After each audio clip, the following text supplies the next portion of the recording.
Let's start with introductions. Yes. My name is Don Murphy. I'm kind of on this panel as the amateur artist. I've only been just now starting with the comic book works, and I'm kind of the point of view of you guys on the panel. So we'll direct Hacker Comics this way. Yep. My name's Emily Modisher, but a lot of times I go for Mott for short. It's kind of how I style my art. I do everything from graphic design, illustration. Heck, I've even done a few like photo slideshows. So, let's talk about the art of creating a comic moderator. Or not remember the word. The art of creating a comic. All right. What do you guys want to learn? You're supposed to create notes on this before the panel. Well, I think the first thing to start with is to essentially figure out a game plan, an idea, a concept. You know, you got to figure out what you're going to draw about, or what your subject is going to be. Well, so more importantly, what do you want to draw about? Because you're going to be spending a lot of time doing it. A lot of time doing it. A lot of people make the mistake of starting out. It's like, well, I'm going to write a gaming comic because I know they're really popular, you know. But the person has no idea about gaming. But it's like I'll just read Game Informer magazine and make jokes about that, you know, about the kind of based on that, you know. And then they wonder why nobody reads their comics and they fail after a couple weeks. You got to write about what you know, and that's one good thing about being going the internet route with webcomics, and is because you may not get you could afford to be a niche because you're more likely to find. I mean, you're potentially going to be exposed to potentially millions and millions of people online. So you have law of averages. You're going to find some people that share your niche of your interest, and you want to concentrate on building that core group of people who like that particular thing that you're writing about. So don't be afraid to be brave and write about something that you know and something you like. Yeah, because if it's something you love, you're going to put that love of what you're doing into what you're doing, and you can say there's no market. So you can say there's nobody in the world who's going to read a comic about hamsters who go to laundromats and play ping pong. But there will be a group. Read that. If you can think of it, there will be a group on the internet that will devote themselves entirely to hamsters playing ping pong and laundromats. Knit Princess was about knitting. Yeah. And she had a huge following. Exactly. Don't be afraid. If you don't think it's like you know, I don't like for instance, like my comic is based on an actual pet rabbit I have named Cookie, and she's disagreeable and she's chased dogs out of the yard, you know, and that's what, you know, and some of the comics are based on stuff that happened about her. You know, there's a comic I have where she jumps on a guy's face who's laying on her spot on her couch, and that actually happened. We had a friend who was hanging out, sleeping on her couch, and he slept till 1, and she was very upset that she did not have her place on the couch, and she jumped on his face. Very nice spot. Yeah. One of my students. Yeah, exactly, and I'm sure you've gotten a lot of, you know, inspiration for your comic too. From where you're living, right? Oh God, yeah. Yeah, my two characters in my comic, Skeeter and Wilma, who are the neighbors of the main characters, Lee and Annie, are very much stolen from my neighbors who live across the street, who are just doing much backwards redneck people. My third strip, my third or fourth strip, is verbatim her yelling at her children as she come home from work and pick them up from school, standing in the driveway of her house, and I'm standing over in my yard, and I just hear, I don't care what you want, we having GD chicken nuggets for dinner, just slamming doors and cussing. I gotta write that down. You can't make this stuff up. Yeah, we had a similar thing with Don't Go On Break. When T. Campbell and I started doing fans, we based our core characters on our own science fiction fan club. These two here, well, then this one's chronicling a game. This one, am I pointing to the right one? Is this Crit? Crit. Crit is here. Yeah. All right.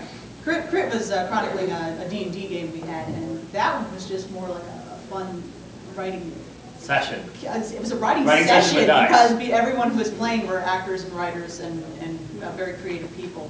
But Skeleton Crew was just more taking certain loves, certain personalities we had, certain Which- loves we had of I was just going to say, this goes to the next part. You Yeah. got your concept. Yeah, Yeah. I think it be as crazy and quirky and niche if you want. yeah. If it's going to live something outside of that niche, you need to have characters you can also love, relate, and like. Exactly. And Yeah. that's how you You can love have to hate them, you but can you have have to something like like them. Tangent Artist, which starts with us guys talking and making fun with Adobe Photoshop jokes in meetings, and then evolve into a murder mystery, and the next one evolve into a crazy over-the-top laser tag battle, and the next one after that might be a horror parody as we make fun of Cthulhu. It's Actually, it's making fun of somebody who's too devoted to his technology and won't shut up. and it's once you've got the basic, okay, this is the setting, this is the style, this is the theme. Now you need peoples. Who are you going to tell? Who is going to tell this story? And sometimes, in a lot of cases in the webcomic, we do parodies of ourselves, like in Don't Spelking, David Holler.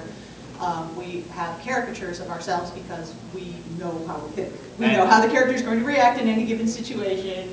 We know enough about this character's backstory. We don't have to invent one. But some of the more fiction ones, you actually have to. You don't have that where you can call on yourself. You have to come up with different stories. And if you put yourself in it, people will know. So. You need a background just to give them slightly fight crime. Yeah, like I mean, don't be afraid Okay. to take a chance with Yeah. with characters. Like right now I'm drawing about a talking biscotti, who battles There will evil. be a niche for it. There is a niche for it. Yeah, exactly. Battling evil in a coffee shop against an evil cup of coffee named Mr. Java. It's kind of like we're taking pretty much the premise of what Superman and Lex Luthor are, but with stuff you eat or drink. Well, I mean, it's like the lesser, more PG version of Rule 34 is like, if you can think of it, it exists on the internet, or it will exist on the internet soon. There is a niche. tame version There is of a it. The tame The version. teen version, the more, well, You we'll know. call it, since there aren't, That's why the we're PG we're version. gonna call it Rule 35 then. Rule 35. Rule 35, if you can imagine it, there is a market for it on the internet. And/or is one already. And/or is one already, and you're too late. But, yeah, so now we have our concept, we have our Rule 35 that we're going to apply to. We Yeah. have to come up with characters that engage the reader and that sort of thing. And that's where we start coming up with who's going to be our eyes for us. Who is going to be the character that is going to react the way we want the reader to react. But, Do you have a question? I was going to say, yeah, I completely agree with what you're saying because I've done some comic writing as well. And I thought that it was the best is going to come out when you got somebody who knows how to write and somebody who knows how to draw, and they work together because artists are not always writers. Yeah, Exactly. good. Like, And writers are not always artists. I'm gonna say, if you're doing this by yourself, you're doing the artist-writer route like I am, it helps to have somebody who can be honest with you when you pitch them an idea or you show them a drawing. In my case, it's my wife. If I can make her laugh, it goes on the site. That also helps though because you have someone to poke you in the back and say, have you done it yet? Have you done it? Oh, yeah. Are you going to make that deadline? You got to update, you got to update. And I say that because my wife, I can also picture what I think is a brilliant idea, and she can find the hole that brings the whole Jenga tower down. That's why we love her. Yeah, That's why I love and her. she's like, you make it sound, you say that, and I'm thinking that sounds horrible. I'm like, you kidding me? You are like gold in the creative world. You're Yeah, yes, yeah, I found open stuff off editor my is fiance all very the time. useful. Yeah, I'm ruthlessly harsh on David. I'm sorry. I apologize. But- he deserves it. So many brilliant ideas. Yeah. Tossed away. Yeah, I no, definitely they had, suck from an sometimes. artist You have standpoint, brilliant I definitely ideas. had That was one. to have a tougher skin because my wife's my toughest critic. And, sometimes she sends me to a corner and I'll cry. I thought it was good. That's why it's supposed to have a sibling do it because you're used to hitting each other. Now you're just doing it with words. Yeah, family members are kind of the best because they have they have no problems hurting your feelings, or giving you constructive enjoy it. criticism. Not at all. No, I don't enjoy it. It's telling you how it is, telling you what a friend, sometimes even a close friend, will be, oh, that's good. haha. What people may say or what people may think. If you draw for you, it will be good. You'll appreciate it. You have that self-confidence in your work. There you go. If you're trying to draw for somebody else and trying to make them like it, I mean, Unless they came up with you with money, say, hey, I want you to draw this, I'm giving you this much money. Yeah, I know. Draw for you. Draw for you. Yeah. And, you know, honestly, I think most of us could say if we weren't doing this online or trying to make a living out of it, we'd pretty much be doing a lot of this anyway, because it's just a way to exercise the demons in our brain that just won't shut up. It's just, I draw because I like to do it. I draw because I have stories in my brain that need to come out. Why not make some money off it? Why not? Yeah, why not? You know, Why not why work? make a living? I taught myself to draw. I mean, literally, you could flip through my books and look at what's on the table. I've had people tell me that it doesn't look like the same person. So that's the other thing is be confident in your drawing. Yeah, Don't be afraid to suddenly go, you know what, I could probably do that a little better and tweak it. And I'm still tweaking here. Oh, I still Exactly. have trouble Streamlining their looks. And one of the best things my wife ever got me, she got me a Peanuts coffee mug with Linus on it. And all the outside is all the different versions of Linus. Yeah. That Charles Schultz Yeah, all that's a good one. improved through the years. Yeah. And I'm I like, still can't read my first issues. I'm looking at that, I'm like, oh, I did that wrong. Oh, that was so bad. What happened with his nose? That's what you think. Remember, I as an think artist you- or a writer, you probably suck. Compared to the artist and writer, you'll be 6 months from now. oh yeah. You're always improving. And perfect is never an option. I'm sorry, I have to go on a spiel here. I've heard this so many times, and so many people have come up to me and said, I really want to do a comic, but it's not ready yet.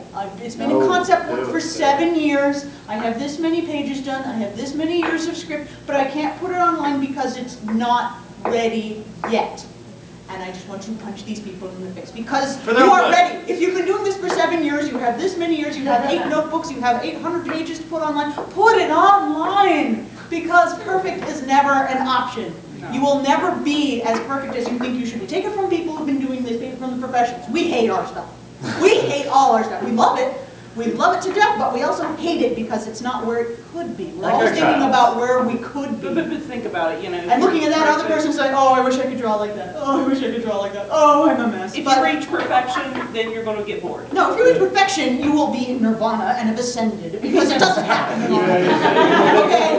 doesn't Perfect never happen. happens. And for any of you guys out there that don't draw, or say I can't draw, Oh, what's it's like, writing yeah, too? my drawing, they always look like stick figures. Well, all my drawings start as stick figures. You know, it's just a skeleton. You just keep working at it, and you get better and better every time you put pen to paper. Like when I started, I wasn't drawing, you know, at the best of calibers, but I think I've gotten better. I feel like I get better every time I draw. Well, and a year from now, you'll be better than where you Yeah, were. of course. I And that's like- the fun of it. One of the reasons why I started doing comics in the first place is to force myself to get better.